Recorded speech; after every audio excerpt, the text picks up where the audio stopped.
Diajukan PAN jadi bakal calon wakil presiden Erick Thohir bilang loyal kepada Jokowi sebagai pembantu presiden. Apa maknanya kita bahas sore ini bersama dengan Edi Suparno, Sekjen PAN. Juga bergabung Arya Bima, politisi PDI Perjuangan, dan Burhanuddin Muhtadi, Direktur Eksekutif Indikator Politik Indonesia. Sore, Bapak-Bapak. Sore. Jadi Mas Edi, setelah nama Mas Erick nih, Pak Erick digadang-gadang menjadi bakal calon wakil presiden, terutama diajukan oleh PAN. Tapi kemudian kemarin Pak Erick bilang loyal terhadap Jokowi. Apa sih maksudnya, Pak Edi? Ya tentu Pak Erick kan saat ini masih secara resmi menjabat sebagai menteri di dalam kabinet Pak Jokowi dan Pak Ma'ruf Amin. Artinya beliau statusnya adalah sebagai menteri kabinet pembantu presiden, belum sebagai cawapres, sehingga beliau tentu akan loyal dan menuntaskan tugas-tugasnya sebagai menteri kabinet.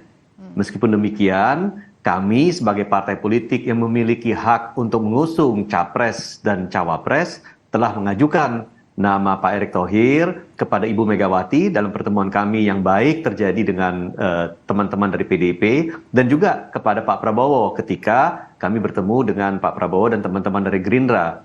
Jadi ini juga usulan kami ini didasarkan pada sebuah kinerja. Dan kinerja Pak Erick Thohir ini akhir-akhir ini juga terrefleksi sangat positif di masyarakat, sehingga elektabilitasnya sekarang beranjak naik dan mungkin juga bahkan mengungguli bakal cawapres lain yang akan bertarung di 2024. Tapi Pak Edi, kemarin kan pertanyaannya dari wartawan ini soal bakal cawapres, artinya kan kurang ada korelasi antara pertanyaan dari bakal cawapres dengan tadi ya, patuh terhadap Pak Jokowi yang merupakan pembantu Pak Jokowi presiden.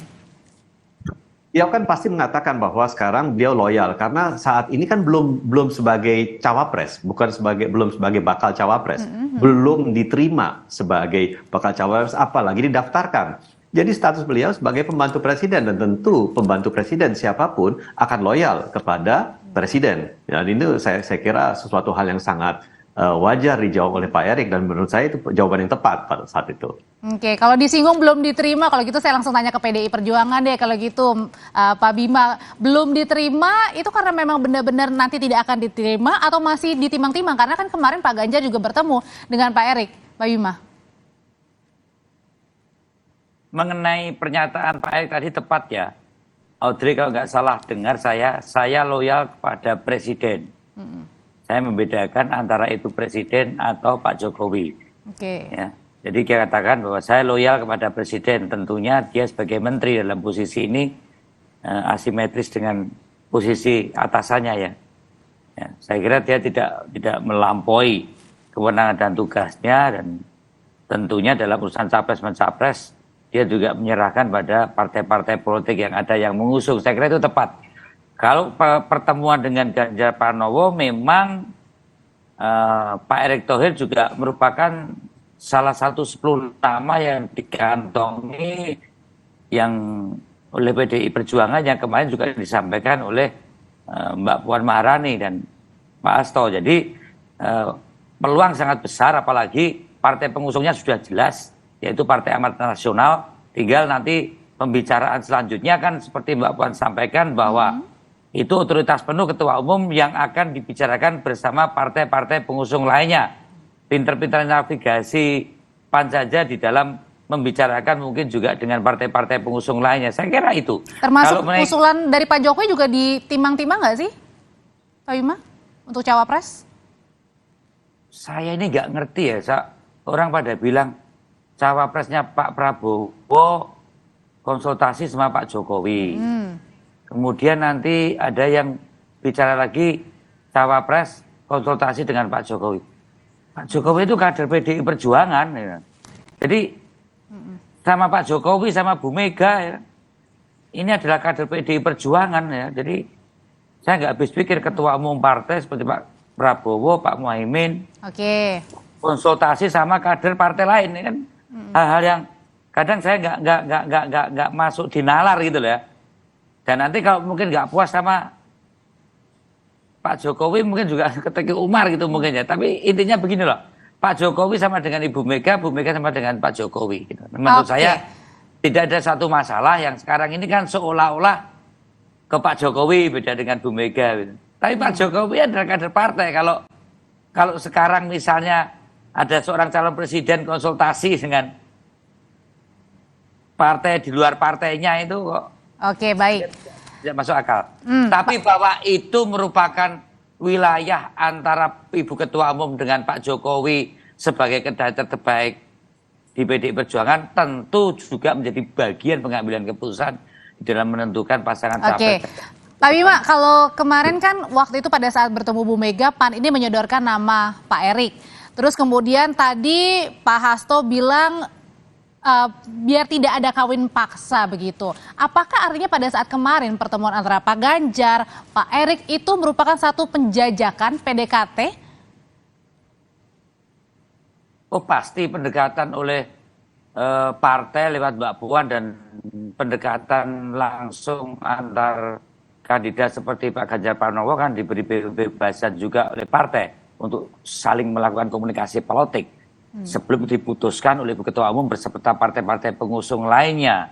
Karena yang akan berpasangan ini presidennya yaitu Ganjar Pranowo yang diusung oleh PDI Perjuangan dengan calon wakil presidennya. Tapi seperti dikatakan bahwa mereka perlu saling ketemu dong, saling bicara dong. Misalnya dengan Pak Erik, dengan Sandiaga, dengan Pak Ridwan Kamil, dengan Pak Erlangga dan Oke, berarti artinya intinya pertemuan-pertemuan itu ada maknanya sangat ya? penting, Oke. sangat penting itu. Oke, baik. Karena intinya kan pasangan itu harus cocok ya.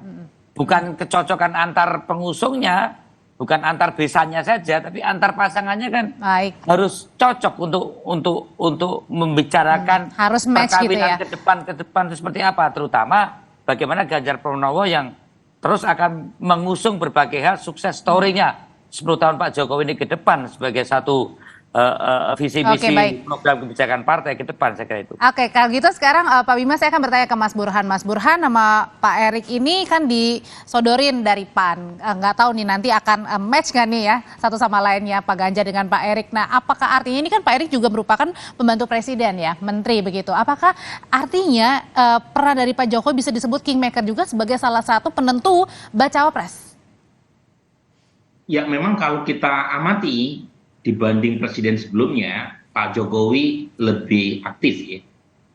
Lebih aktif terutama dalam ikut serta menentukan peta 2024. Jadi aktivitas itu bisa terlihat dengan kasat mata dari endorsement yang sering beliau sampaikan baik secara eksplisit maupun secara implisit, baik secara langsung maupun secara sinyal, terutama pada dua nama, yaitu Pak Ganjar dan Pak Prabowo. Tapi untuk cawapres itu sebenarnya beliau lebih banyak pakai bahasa pasemon ya, ketimbang menunjuk beberapa nama secara langsung. Dan lebih banyak beraktivitas di belakang layar yang mungkin hanya bisa diakses oleh kalangan elit terbatas. Nah, konon nama cawapres yang muncul salah satunya adalah Pak Erick Thohir selain Sandiaga Uno atau Ridwan Kamil. Oke. Tapi lagi-lagi soal apakah Pak Jokowi coba tampil sebagai kingmaker atau tidak, saya sebenarnya pernah tulis itu ya. Jadi Pak Jokowi secara pribadi adalah kader PDI Perjuangan. Itu satu fakta yang tidak terbantahkan. Tapi pada titik lain Pak Jokowi juga menjadi presiden yang menjadi komandan buat 7 partai koalisi pendukung pemerintah. Yang pada titik tertentu bisa bersamaan kepentingannya, bisa juga berbeda kepentingannya dengan partainya sendiri. Nah, itu yang kemudian membuat hubungan keduanya, seperti yang dilansir oleh beberapa media asing, seolah-olah naik turun. Meskipun menurut saya mereka bertemu pada titik kepentingan yang sama, yaitu memastikan calon yang menang adalah all president man. Mau Pak Ganjar atau Pak Prabowo bisa masuk di putaran kedua dengan mengisikan Mas Anies di putaran pertama. Oke. Itu punya. Gitu. Baik, kalau gitu pertanyaan selanjutnya, kalau PAN sudah menyodorkan nama Pak Erik ini ke PDIP, tapi kenapa PAN juga menyodorkan nama Pak Erik ke Pak Prabowo Subianto? Apakah artinya ini ada ancaman dari salah satu yang sengaja dalam tanda kutip diberikan PAN kepada keduanya? Usai jeda nanti akan dijawab oleh bapak-bapak, tetaplah bersama kami.